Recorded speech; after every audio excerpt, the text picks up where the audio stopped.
자, 지금 대통령이 국회에서 시정연설을 하고 있습니다. 내년도 예산에 대한 설명과 국회 조속한 통과를 위해서, 협조를 위해서 시정연설을 가고 있는데요. 이 천하의 막대 먹은 싸가지 없는 국힘애들은 이재명 대통령의 시정연설을 보이콧하고 퇴장했습니다. 그래, 뭐 차라리 없는 게 낫다. 뭐 그건 그렇긴 있어봤자 한데 깽판밖에 못 일단 치겠어요. 기본적으로 우리도 민주당도 윤석열 그렇게 꼴보기 싫었지만 그래도 최소한 자리는 지켜주는 예의를 취했다면 왜? 이거는 국회가 주인인 상태에서 대통령이 온 거잖아요. 그렇죠. 집주인이 자기 집에서 자기가 할 일을 내팽겨치고 나 몰라라라고 자리를 비우는 거는 최소한 이놈들은 국회의원으로 자질이 없는 놈들 아니냐라는 생각이 들어요. 원래 윤석열 논리에 의하면 이러면 우리가 계엄령 해도 되는 거잖아요. 그렇지. 야당이 윤석열 논리에 의하면 이러면 우리가 계엄령 해도 야당이 되는 거잖아요. 협조도 안 해주고 네. 밖에 나와가지고 뭐 민주주의 파괴라 그러고 밖에 나가서 시위나 하고 있다. 자유민주주의를 위협하고 있다. 그래서 지금 사실상 부동산 투기와 예결위에서 도로 자기 집 앞에 자기 땅 앞에 끌어들인 이 행위가 드러난 장동혁이 이런 얘기를 던졌습니다. 이제 이재명을 볼 수 있는 마지막 연설일 것이다. 올해가 지나면 이재명은 없다. 이런 식으로 이제 얘기를 던졌거든요. 반사. 마지막이지. 니들 다 깜빡이 들어갈 거거든. 그렇죠. 왜냐면 니들이 시정연설을 들을 수 있는 마지막 기회인데 그걸 니들이 놓친 거야. 특히 장동혁 너는 이 당대표로서 들을 수 있는 마지막 기회를 놓친 것 같습니다. 뭐 관련한 조금 뭐 뒤에도 나오겠지만 추경호가 사실상 구속영장이 청구가 됨으로써 추경호 구속영장이 통과되게 되면 자동으로 당시에 표결에 불참했던 국회의원 전원이 사실상의 계엄 방해죄로 조사 내지는 일단 수사부터 받아야지. 수사받고 처벌을 받게끔 이 방향으로 흘러가고 있습니다. 역시 우리 은석이 형이 잘해요. 아니 그러니까 3특검 중에서 사실 제일 걱정했던 사람이 조은석 특검이잖아요. 그런데 뭐라고 해야 되지? 하던 가락이 있어서 그런가? 제일 잘하는 것 같은데? 역시 큰 싸움을 해보신 분이라서 싸움에 대한 대의를 알아. 아니, 흔들리지 게다가 않고 하나하나 도미노처럼 무너뜨려가고 있어요. 게다가 사실 이번에 항명 사태 일으킨 애들은 김건희 특검 쪽 애들이잖아요. 그러니까 조은석 특검은 아래쪽 검사들까지 장악하고 있다는 얘기잖아. 결론적으로 처음에 특검 인원들을 뽑아서 팀을 구성할 때부터 양 특검의 출발에서의 차이가 지금 현재의 진행을 뭐 이렇게 다른 방향으로 가게끔 만드는 건데 역시 이 김건희 특검도 조만간 수사 인력과 검사들이 바뀌게 되면 다시 정상적인 궤도로 불부터 올라올 걸로 생각을 합니다. 뭐 여러 가지 김건희 관련한 얘기들이 많으니까요. 일단 내년 예산안이 뭐 물론 매년 역대 최고이긴 합니다만 728조 원으로서 책정이 됐고요. 이에 대해서 여야 협의가 있겠습니다만 많아봐야 1, 2% 안에서 통과가 될 거기 때문에 사실상 700조가 넘는 매머드 예산이 집행될 것으로 보여지는데 어떠한 예산들이 줄을 이루고 있는지 한번 확인해 보겠습니다. 이게 지난번보다 54조 원이 늘었고, 그러니까 올해보다 8.1% 54조 원이 늘었고요. 그러니까 우리 국가 예산이 1년 예산이 700조대로 편성된 게 처음입니다. 처음이죠. 600조였는데 660여 몇 조 뭐 네. 요런 데까지가 이제 작년에 윤석열이 최고였는데 윤석열은 그걸 다 쓰고 기금까지 훔쳐서 쓰고 땅 팔아서 쓰고 다 어디다 쓰는지 모르게 써버렸는데 이재명 정부 하에서 이 728조 원은 어디에 쓰일지 한번 대충 짐작을 해보겠습니다. 보면 AI 관련해가지고 총 10조 1천억 원을 이 분야에 투입을 하고, 그러니까 산업 공공 전반에 AI 도입을 하면서 이게 2.6조 원이에요. 그리고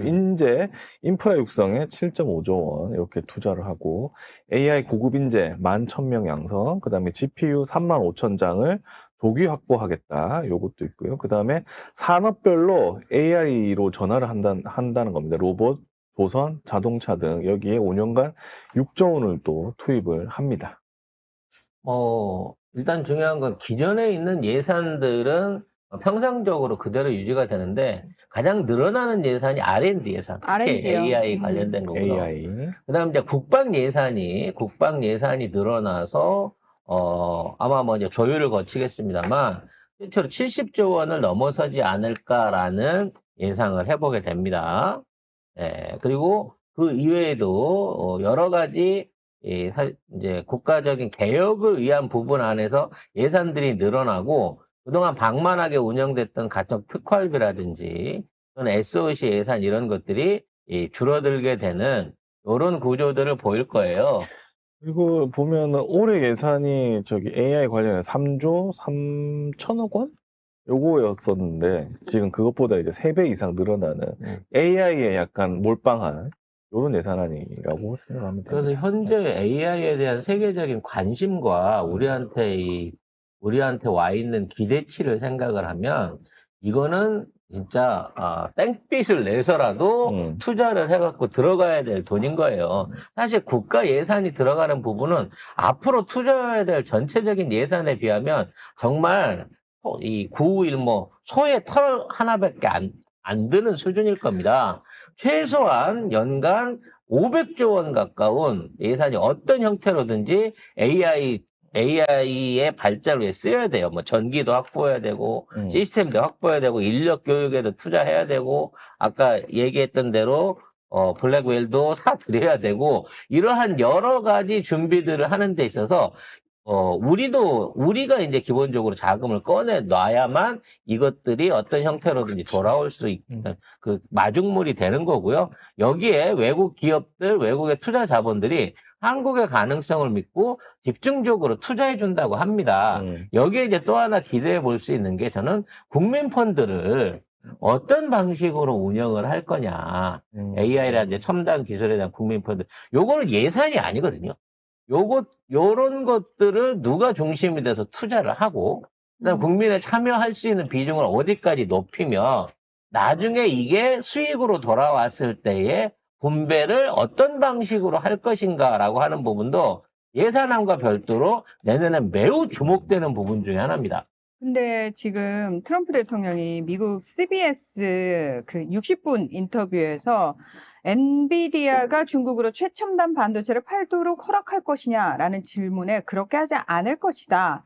중국이 엔비디아와 그 문제를 처리하도록 할 것이다 라고 얘기를 하면서도 최첨단 반도체는 미국 말고는 누구도 갖지 못하게 할 것이다 라고 인터뷰를 했는데 요걸 가져와가지고 기레기들이 거봐라 한국은 블랙엔 못 가질 거야 이러면서 또 지랄 발광을 하고 있습니다. 여러 가지 발광들을 하고 있습니다. 전력 수요가 안 돼서 망한다는 등, 가둬도 쓸 수가 없다는 등, 이거 별의별 소리를 다 하면서 어떻게든 이 성과를 초를 치려고 하고 있는데, 정말.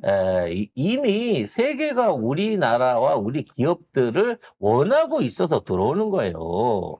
그리고 트럼프 입장에서도 지금에서 한국이 이만한 경쟁력을 가져야만 어떻게든 이 앞으로 들어갈 수 있는 방위비 문제라든지 뭐 여러 가지 조선 문제라든지 거기에 대한 투자들도 더 유용하게 받을 수 있는 걸 알기 때문에 여기에 대한 게 정책적으로 막힌다라고 하는 거는 지들이 바라는 공연벌입니다. 윤석열 구해달라는 얘기랑 똑같은 거죠.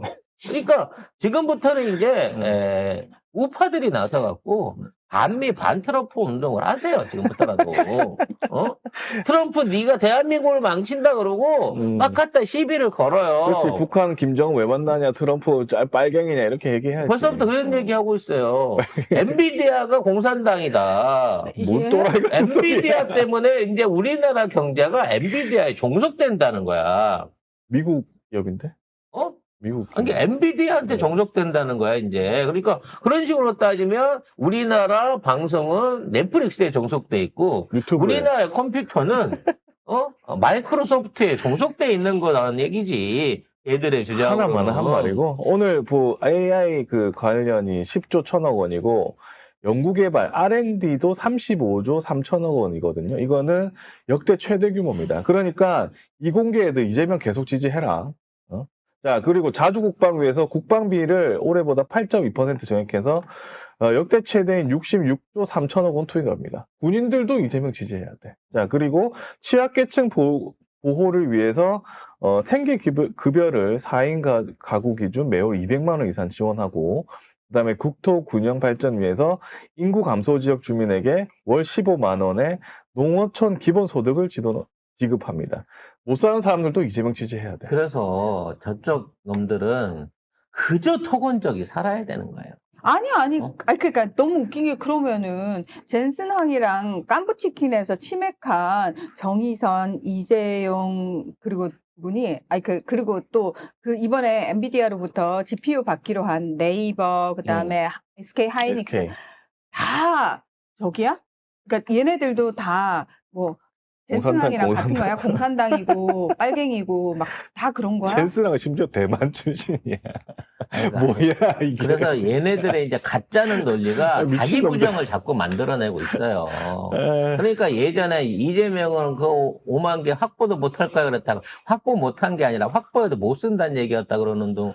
아, 심지어 이번 거는 이재명이 받아온 게 아니라 이재용이 받아온 거라고 기업이 한 거라고 막 이런 아니 식으로 젠슨하게 말했잖아. 말해가지고. 한국 택한 이유가 이재명 대통령 때문이라. 젠슨하게 말했다고. BBC에서 그렇게까지 보도했다고. 그래서 젠슨항이 공산당이고 빨갱이라는 거네. 왜? 진짜. 그래서 젠슨왕이 경기동부로 밝혀진 이상 예? 뭐라고요? 뭐 그렇잖아 지들 논리로 따지면 어머! 예. 그러면 엔비디아 해산시켜야겠는데? 지네들 논리로 그렇게 나오고 있습니다만 중요한 건 이와 같은 변화를 통해 갖고 실제 국민들한테 돌아가는 파이가 점점 더 커지고 있다는 거예요. 예전에는 예산이 나한테 돌아온다는 느낌이 없었잖아. 그렇죠. 근데 앞으로 쓰여지는 예산들이 결과적으로는 주가로 몰려들게 될 거고, 주가로 몰려든 돈들이 주가에 투자한 국민들과 투자자들을 더 부자로 만들 거고, 그 과정 중에 국민연금이나 연기금이나 국가기관이나 기업들 모두가 자산적으로 부유해짐으로 인해 가지고 국가 발전의 속도가 훨씬 빨라진다는 거야. 그러니까 지네들 논리로는 다리를 지어갖고 거기서 열심히 시멘트도 만들고 천물도 만들고 이 노가다 하시는 건설 노동자들 월급도 주고 해갖고 그 돈이 돌아야 결과적으로 나라가 돌고 낙수 효과가 생겨서 부자가 된다. 그래서 경제 성장률이 올라간다는 오로지 이 논리였어요. 그러니까 대한민국 예산의 30% 가까운 돈을 반드시 SOC에 써야 된다는 거야. 그래야 돈이 돈다는 거야. 근데 그게 없어도 지금 AI 아직 본격적으로 시작도 안 했지만 그걸 준비하고 운영하는 단계에서만 만들어진 지난 5개월 동안의 국가 수익이 얼마냐고.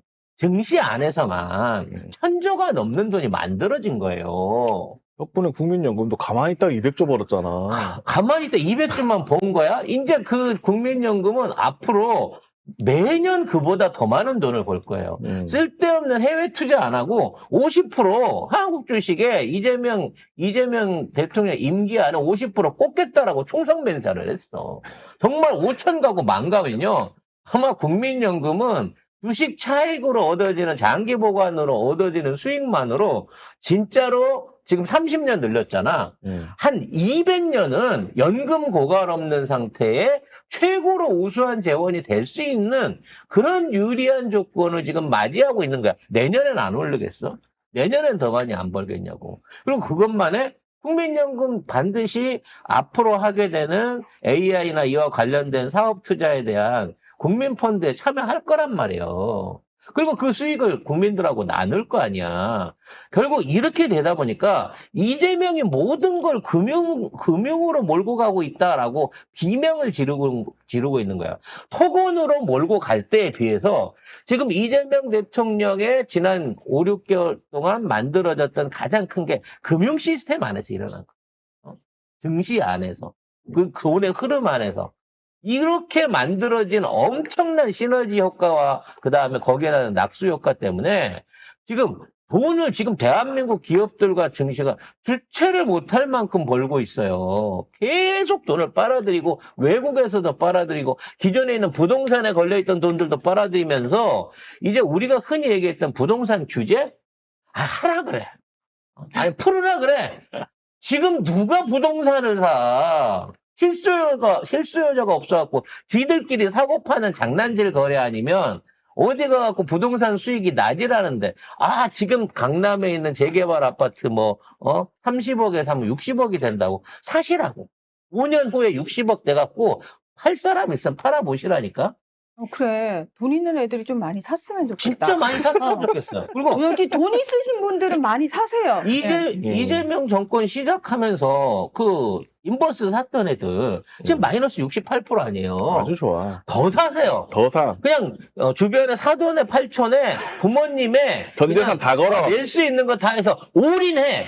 5년 후에 우리 정산 한번 해보게. 나라 망한다에 올인해. 누구 맨날 뭐 하면 뭐 베네수엘라 맨날 이따위 소리 하더니 이제 베네수엘라 얘기 안 나온다. 중요한 건 베네수엘라 망한다는 지가 20년이 넘었는데 안 망했어 아직도. 이제는 아무도 주가 5천을 목표로 잡지 않습니다. 다 만에서 2만도 가겠는데 지금? 저는- 간땡이가 이제 점점 커졌어. 아니 왜냐면은 이게 이재명 대통령이니까 가능한 부분도 있고 일본하고 비교해봤어요. 우리가 이제 한 2배 정도 차이가 난다라고 이야기를 하잖아요. 일본이 5만이거든요. 그렇죠. 4만 이상 가고 있잖아요. 아니 그럼 비교를 해봤을 때 일본은 이제 지는 해란 말이야. 우리는 이제 엄청나게 떠오르는 해란 말이야. 이재명 정부 시대에 아시아 태평양의 중심 국가가 될 나라인데 이러면 우리가 일본보다 못할 이유가 있나라는 생각이 든다는 거죠. 당연한 거죠. 그리고 이미 우리의 지금 경제 체질은요, 전 세계 금융의 허브가 돼가고 있어요. 전 세계 우리 부동산에 묶여있는 돈들만 지금 증시로 들어오는 게 아니고 앞으로 외국에 있는 자본들과 기업들이 한국이 정말 AI 중심국 최초의 AI를 실현하는 선도국가가 되겠구나라는 거를 이해하기 시작하면서부터 유태자본이고 화교자본이고 교황청 자본이고 거대 자본들이 전부 다 한국에 몰려 들어오고 있는 상황이라니까. 어떻게든 지금 초창기에 못 잡아보면 나중에는 수익률이 뚝 떨어지기 때문에 이제 시작된 게 단계인 발목은 조금 넘게 올라왔다 그러면 종아리쯤 올라온 상태에서 한국에 투자를 해보겠다고 뭉칫돈들이 몰려오고 있어요. 그러니까 아무도 건설이라든지 아파트 분양이라든지 신규 아파트를 구입하겠다는 사람이 없어. 이제는 실수요자가 없으니까. 그러니까 언론을 쥐고 있는 건설사들이 이렇게 금융으로만 가면 안 돼라고 비명을 비르지만 이미 돈 맛을 봤는데 증시에서 돈 냄새가 풀풀 풍기는데 안 할 거야? 혼자? 현명한 한국 사람들이 그걸 왜 안 하겠냐고. 아니 그 블랙록 레리 핑크 회장이 사실 우리나라에 그렇게 투자를 하겠다고 할 때까지만 해도 우리는 이 내용을 몰랐으니까 와 감사하다 이랬는데 생각해보니까 그 사람이 약삭 빠른 거였네. 졸라 약삭 빠른 거예요. 엄청 약삭 빠른 선점하는 거였네. 거지. 딴 돈 못 들어오게 그렇지, 지가 맞아. 먼저 AI는 내 거 하고 꼭 이렇게 찜을 쳐버린 거야. 그러면서 AI 중에서도 앞으로 우리나라가 지속적으로 개발해야 되는 에너지 부분하고 솔루션 부분에다가 먼저 찜을 친 거야. 왜? 지네들은 칩이나 이런 거 블랙웰 같은 GPU 확보하거나 이런 걸 할 능력이 안 되다 보니까 지들이 돈으로 선발 투자해갖고 꼬박꼬박 돈이 나오는. 왜냐면 에너지는 투자하면 분할해서 매년 배당금이 나와요. 일단 투자를 해놓으면. 이자보다 금리보다 훨씬 높은 수준으로 꼬박꼬박 돈이 나온단 말이야. 여기에 먼저 찍은 거예요, 그 시장을. 그러네. 먼저 선점을 해주고 우리 이재명 대통령이 선점할 수 있는 기회를 준 거였네. 그럼요. 걔들도 역시 우리 안목이 맞았어 그러고 있어. 지금 딱 보면서 완전 걔네들은 야 우리가 맞았지 이러면서 야 지금 땅 치고 있는 애들 하하하 근데 이러면서 엄청 축포 터트리고 있을 거 아니야. 한국으로 그 전부터 오려고 했어. 근데 윤석열이어서 모질이가 아예 그거 모르겠고라고 해버렸어. 3년 전부터 AI 준비해야 되니까 국가적인 차원에서 GPU 구매해야 됩니다라고 계속해서 건의를 올렸대요, 윤석열한테. 근데 3년 동안 아예 구매 건의를 묵살했기 때문에 작년까지만 해도 우리나라의 GPU 확보 숫자가 10,000개가 안 됐었단 말이야. 그 상황에서 올 6월 달에 이재명 대통령이 5만 개를 하겠다 그러니까 뭔 소리야. 국짐에서 전부 난리가 났지. 우리가 그거 뭐 살라고 했는데 팔지도 않을 뿐더러 지금 당장에 미국이 딴 나라에 팔지를 않으니까 구할 수가 없는 거야 막 이랬는데 아니 5만 장도 아니고 26만 장을 덜퍼도 갖고 온 거예요. 이제 앞으로 이와 같은 추가 구매에 대한 것들도 이제 협업할 수 있는 기업이라든지 이게 늘어나면 계속해서 확장되면서 늘어나게 될 겁니다. 지금 샘플의 역할을 하고 있는 거거든요. 자, 아무튼 이렇게 된 예산안 뭐잘 통과될 것으로 보고요. 이제 그 예산안을 썼던 심의는 작년도에서 끝나고 이 예산안이 집행되는 내년부터는 정말 대한민국의 경제적 혁신과 성장 가속도가 제대로 붙을 것으로 기대가 됩니다. 그리고 윤석열 있을 때는 이 무용전공이 그렇죠. AI R&D 사업 했잖아요. 네. 무용과 교수가 이걸 맡아가지고 뭘 할지를 모르겠지. 했잖아요. 그래서 돈도 무려 딴 데는 다 깎았는데 얘는 365원을 땡겨가지고 때리지, 진짜. 무용과 교수가 뭔가 AI를 했는데 진짜. 역시나 아무 성과 없이 끝난 거죠. 얘들은 진짜 막 나가 그냥. AI를 무용과한테 맡겨. 와, 그래서 이거는 이 진짜. AI 사업을 당시에 대기업체들하고 하자라고 돌아다니는 인물이 건진이었어요. 내가 AI에다가 주목을 하고 있을 때 건진 법사가 대기업 가가지고 자기랑 AI 해야 된다고 돌아다니고 있었다고.